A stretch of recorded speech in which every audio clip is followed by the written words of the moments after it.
post-flood impact on human health.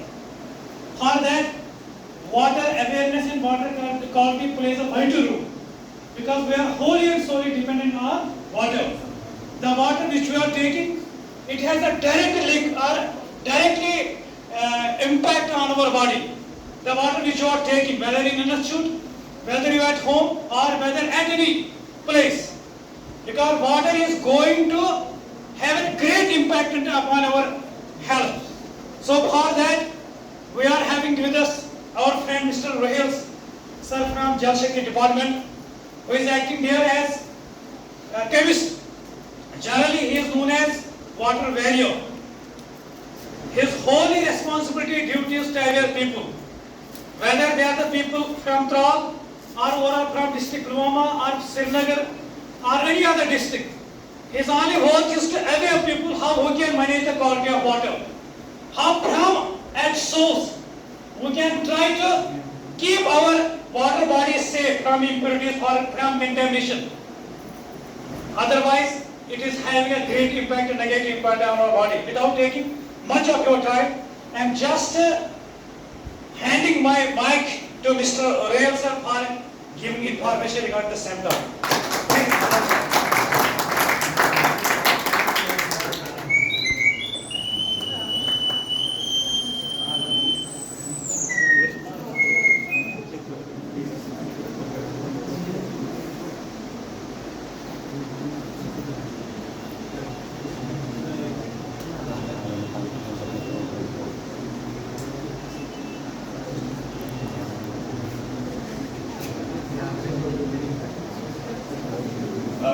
Thank you, Irfan sir, for giving this introduction. It's a pleasure for me to be here in my native place.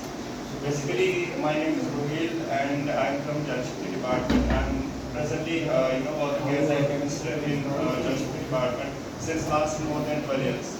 So today our aim of this program is to spread awareness, make people aware about water conservation and what are the steps that need to be taken during these floods or whenever there is some sort of natural disaster. So we are always available there for the people to make them aware what steps we should take in order to prevent ourselves from the waterborne diseases or some other diseases that are caused by these climate. So as far as the water is concerned, we all know that water जो है it's free from any sort of pollution जो हम पीते हैं, drinking water. Usually हम contaminated water contaminated water हम नहीं पीते हैं. तो पानी के अगर बेसिक जो कैरेक्टरिस्टिक्स अगर हम देखेंगे, water is colourless, water is odourless and it's tasteless, है ना, ये हम सबको पता है, दिस इज बेसिक. सो जब फ्लड्स आते हैं या जब भी रेनफॉल होता है, रेनफॉल की वजह से क्या होता है, जो पानी है इसमें बहुत सारी किस्म के जो है कंटामिनेट्स मैं कहूँगा या केमिकल्स ऐड हो सकते हैं या बहुत सारे जो माइक्रो ऑर्गेनिजम्स ऐड हो सकते हैं. Because we have seen that we are using fertilisers nowadays in huge amounts, है ना, फर्टिलाइजर्स का यूज़ होता है, पेस्टिसाइड्स का यूज़ होता है. रेनफॉल के बाद क्या होता है, यही फर्टिलाइजर जो है ये रन ऑफ वाटर के साथ और ये भी aware of this things because environmental science students और बेसिक ये तो हमने मुझे लगता है कि बचपन से पढ़ते आ रहे हैं इन चीज़ों के बारे में. ये जो है ये केमिकल्स जो है ये वाटर बॉडीज के साथ ऐड होते हैं, फिर डायरेक्टली और इनडायरेक्टली हम इसको कंज्यूम करते हैं, which will effect our health के, फिर हमारे हेल्थ पे जो है इफेक्ट होता है. और इन द मीन टाइम हमारा जो है हम क्या करते हैं, जहाँ तक भी मैंने देखा है, I have analysed all the samples all around Jammu Kashmir, whether be Dal lake, whether be the surrounding places in our Tral as well, springs जो होते हैं, ट्यूबवेल्स होते हैं. Most of the people what they did, जो हमारा domestic waste होता है, we throw these domestic waste near the river banks or near these water bodies. ठीक है, हम इन्हीं water bodies में ये सारा जो है सारा डालते हैं. तो उससे क्या इम्पैक्ट होता है, चाहे एनुअल वेस्ट हो, चाहे जो डोमेस्टिक वेस्ट हो, चाहे सीवेज हो, चाहे ड्रेनेज हो, चाहे मार्केट प्लेस से जो वेस्ट आता है, ये डायरेक्टली या इनडायरेक्टली फिर अपना जो रास्ता है पानी में बनाता है. ठीक है, इसमें सबसे बड़ा रोल जो है पॉलीथीन का, जो पॉलीथीन हम यूज़ करते हैं, हमारे जो मतलब ज़्यादातर हम पॉलीथीन का यूज़ करते हैं, we should not be done क्योंकि ज़्यादातर अगर हम बाहरी मुल्कों में देखेंगे वहाँ पे पॉलिथीन पे कंप्लीट बैन है। तो हम ये पॉलिथीन जो वेस्ट होता है इन्हीं वाटर बॉडीज में डालते हैं, जिसकी वजह से एक तो ये श्रिंक होते हैं और दूसरा इनमें कंटामिनेशन जो है बढ़ती है। तो अगर मैं आपको एक एग्जांपल बोलूँगा, अगर हम बैक जाएंगे से फॉर एग्जांपल 50 ईयर्स एगो, ज़्यादा मैं दूर नहीं 100 ईयर्स नहीं जाऊँगा, 50 ईयर्स एगो हम जहलीम की क्वालिटी अगर देखते, जहलीम जो है, जहलीम की वाटर क्वालिटी जो थी वो बेस्ट थी। मतलब लोग जो है, मैंने अपने एंसेस्टर्स से भी सुना है, लोग जो है, लोग जहलीम का पानी जो है आराम से उससे नहाते भी थे, उससे जो हाउस होल्ड की जो एक्टिविटीज़ हैं वो भी करते थे और इवन ड्रिंकिंग के लिए भी इस्तेमाल करते हैं। बट नाउअडेज मतलब आपको लगता है कि हम जहलीम का जो है उसका पानी हम पी सकते हैं, नहीं पी सकते हैं, या कहीं पे भी अगर हम कोई नाला देखेंगे, यहाँ से गुजर रहा है कोई नाला, तो वहाँ का पानी हम पी सकते हैं? नहीं, इट्स नॉट पॉसिबल। क्यों? क्योंकि हमें दूर से ही लगता है कि ये हाईली टर्बड है, इसमें बहुत सारी किस्म बहुत कंटामिनेशन हो सकती है। तो इसका रिजल्ट क्या है? What is the reason behind that? मुझे लगता है कि जो सबसे बड़ा रीजन है इसका, सो फार माय एनालिसिस, जो ह्यूमन पॉपुलेशन बढ़ गया, जो पॉपुलेशन डेंसिटी बढ़ गया, उसकी वजह से जो है, उसकी वजह से हमारे जो ये वाटर सोर्सेज है, हमारे जो ये वाटर बॉडीज हैं, जितने भी रिसोर्सेज हैं हमारे, हम जो है हम इनको पोल्यूट करते हैं, हम ही खुद इनको पोल्यूट करते हैं। ठीक है, जब हम उनको पोल्यूट करते हैं, एक तो इनमें कंटामिनेशन बढ़ता है, दूसरा हम इसको इस्तेमाल भी नहीं कर सकते हैं, और तीसरा हम फ्यूचर जनरेशन, जो हमारी नेक्स्ट जनरेशन होगी, उसके लिए जो ये है हम इसको क्या करते हैं, खराब करते हैं। मेरा ये मानना है कि अगर हमारे जो एंसेस्टर्स हैं, अगर उन्होंने कोई स्टेप उठाया होता, या मे बी उन्होंने उठाया होगा, and I am not familiar with that, तो ये हालत नहीं होती। या आज हमारे हाथ में कुछ है, आज हमारे हाथ में क्या है? We can prevent these water bodies, we can prevent Jhelum, we can prevent Dal lake, we can prevent other water sources around अस।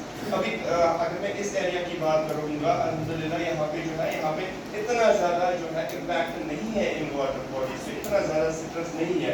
लेकिन एज वी मूव डाउनवर्ड, जितना हम नीचे जाएंगे इलाकों में, तो वहाँ पे जो है बहुत ज़्यादा स्ट्रेस है इन वाटर बॉडीज पे। People throw the waste in these water bodies, drainage इनमें जाता है, इंक्रोचमेंट्स बढ़ गए हैं, मार्केट प्लेसेस जितना भी जाता है वो उनमें, या जितने भी मतलब activity, day to day activities में जितना भी हमारा वेस्ट आउटपुट होता है, वो सारा हम इसी में डालते हैं। विद द रिजल्ट हमारे जो ये वाटर बॉडीज हैं, ये क्या होते हैं? एक तो ये पोल्यूट होते हैं, और दूसरा जो है, ये नेचर जो है, जब हम नेचर के साथ खेलते हैं तो फिर नेचर भी हमारे साथ खेलता है ना? तो मैंने आज से पहले 5 साल पहले, 10 साल पहले भी ये ऑलरेडी ये बात प्रेडिक्ट की है कि जितना हम नेचर को इफेक्ट पहुंचाएंगे, जितना हम नेचर को हार्म पहुंचाएंगे, जितना हम नेचर के साथ खेलेंगे, नेचर भी हमारे साथ उसी तरह से खेलेगा। That's fact.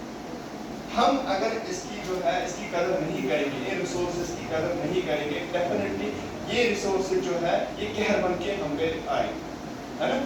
ये जो है, जैसे हमने रिसेंटली देखा, क्लाइमेट चेंज है, ग्लोबल वार्मिंग है, या फ्लड्स वगैरह, या जितना भी जो अनएक्सपेक्टेड रेनफॉल होता है, कंटिन्यूअस रेनफॉल होता है, ये किसकी वजह से है? ये तो हमारे ही आवाज है ना, ये तो हमारा ही जो है, हमारी ही एक्टिविटी से हुआ है। तो जितना हम करते हैं इसको, जितना हम इसको जो है नुकसान पहुंचाते हैं, फिर जब नेचर आता है, फिर अपना ये कहर दिखाने में, फिर जो है फिर फ्लड्स आते हैं। एक तो फ्लड्स आते हैं, दूसरा फिर वाटरबोर्न डिजीजेस होते हैं, और भी बहुत सारे इम्पैक्ट्स होते हैं इन चीज़ों से। तो अब हमारा क्या है? हमारा मेन फोकस, देखो, you are the future of our nation, हमारे नेशन की आप फ्यूचर हो, तो आपको क्या करना है? You have to keep on thinking in your mind that we should spread the message to everyone, whether it be your households, whether it be your friends or any other, whom जिनको भी आप जानते हो, तो we have to spread the message that we must have to prevent these water bodies for the future generation. We should not throw the plastic waste, we should not throw garbage, we should not throw the जो भी हमारे जो drainage system है ना, इन water bodies में नहीं डालना है, और we have to use the alternative क्या मतलब है? जैसे पॉलिथीन का कम इस्तेमाल करना है, और उन चीज़ों का कम इस्तेमाल करना है जिनसे एनवायरमेंटल जो है, हमारा एनवायरमेंटल डिग्रेडेशन होता है।